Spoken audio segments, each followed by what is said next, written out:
I already posted a video about riding Amtrak Acela in first class. However, most passengers on the Northeast Corridor don't actually ride in Acela. Most passengers instead use the Northeast Regional train. So today I'm going to be riding on a train that most people, including myself, use when riding between DC and New York. On a weekday like today, there are going to be a lot of people traveling and I expect it to be very busy. The train that we're riding on today will be making a lot of local stops between DC and New York, and we can get tickets for as little as $30. That's much more affordable than the starting price of Acela, which is at $70. One of my favorite things about Union Station is just the number of ways you can get in and through the station. The station building itself is divided into many different sections and it's very easy to get lost between them.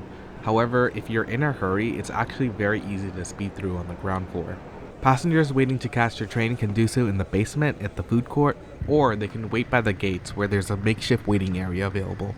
There seemed to already be a line forming for the train that I was going to board, so I decided to go to the lounge just to get ahead of the crowd.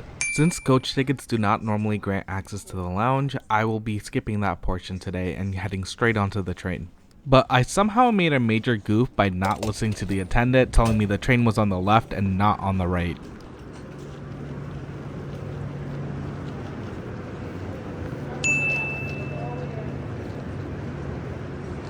But after quickly realizing my mistake, I made my way over to the correct train and all the way to the front.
Taking a look at my seat today, it does seem a little bit tight at first, however there is still plenty of space and the chair offers plenty of recline as well.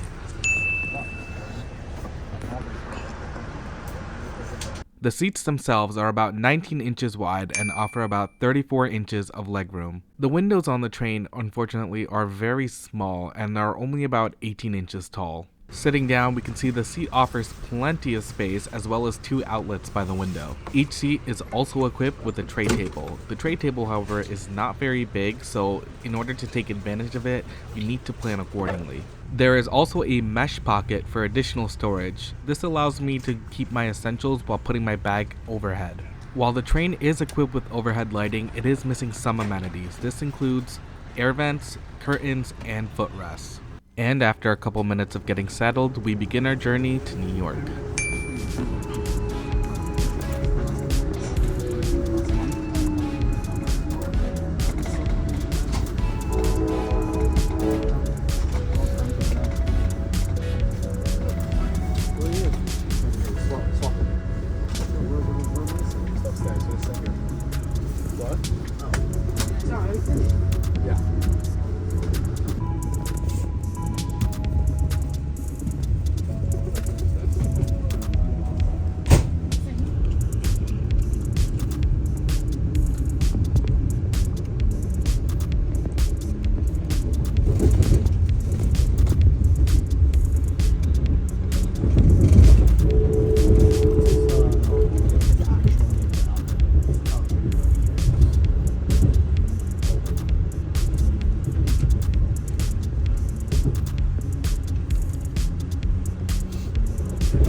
While you can always get food on the train, if you're departing from a big city like DC or New York, I always recommend just getting food from the neighborhood. There's also an attendant that comes around to collect trash, and the attendant on my train today was a very sweet lady.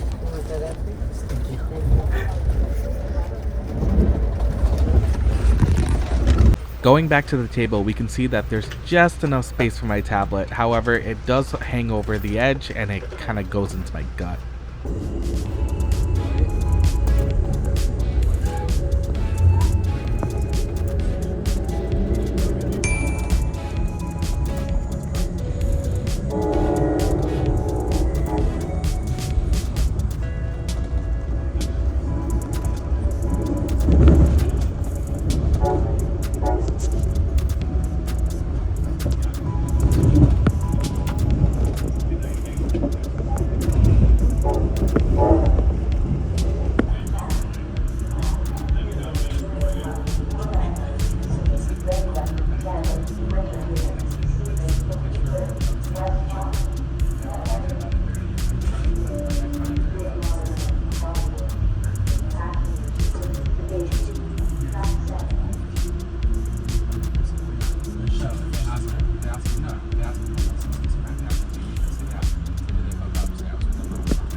Wilmington usually marks the halfway point in the journey between DC and New York City.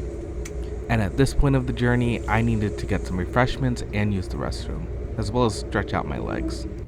The door is equipped with a button both by your hand and by your foot, making it easier to exit the car. There are 2 exit doors on each car. Each car is also equipped with 2 restrooms, one of which is considered an accessible restroom. The cafe car is located towards the middle of the train, and it's quite a bit of a walk from where I was seated. The train itself was pretty packed with lots of passengers in every car I was walking through.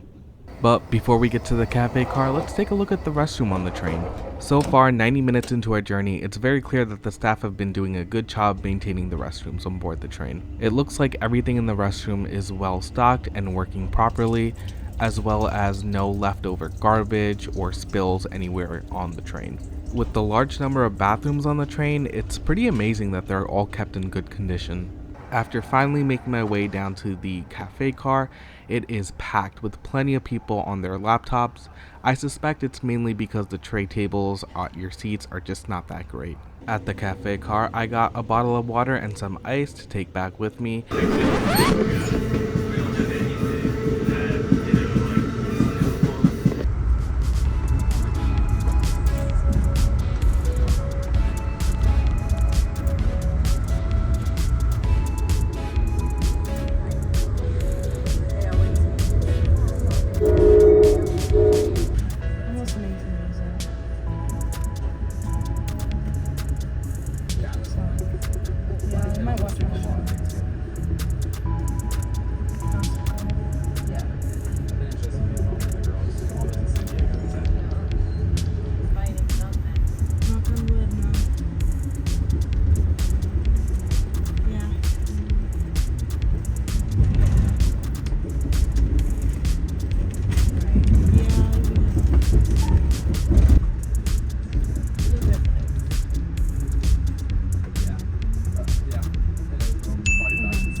After finally emerging on the other side of the tunnel, we finally arrived Penn Station. While this train continues off to Boston, we're getting off here so that I can go home. Overall, I would say that this was a pretty decent experience and it represents a really typical trip that I would have between New York and DC. And luckily for us, the train's actually pulling in a couple minutes ahead of schedule.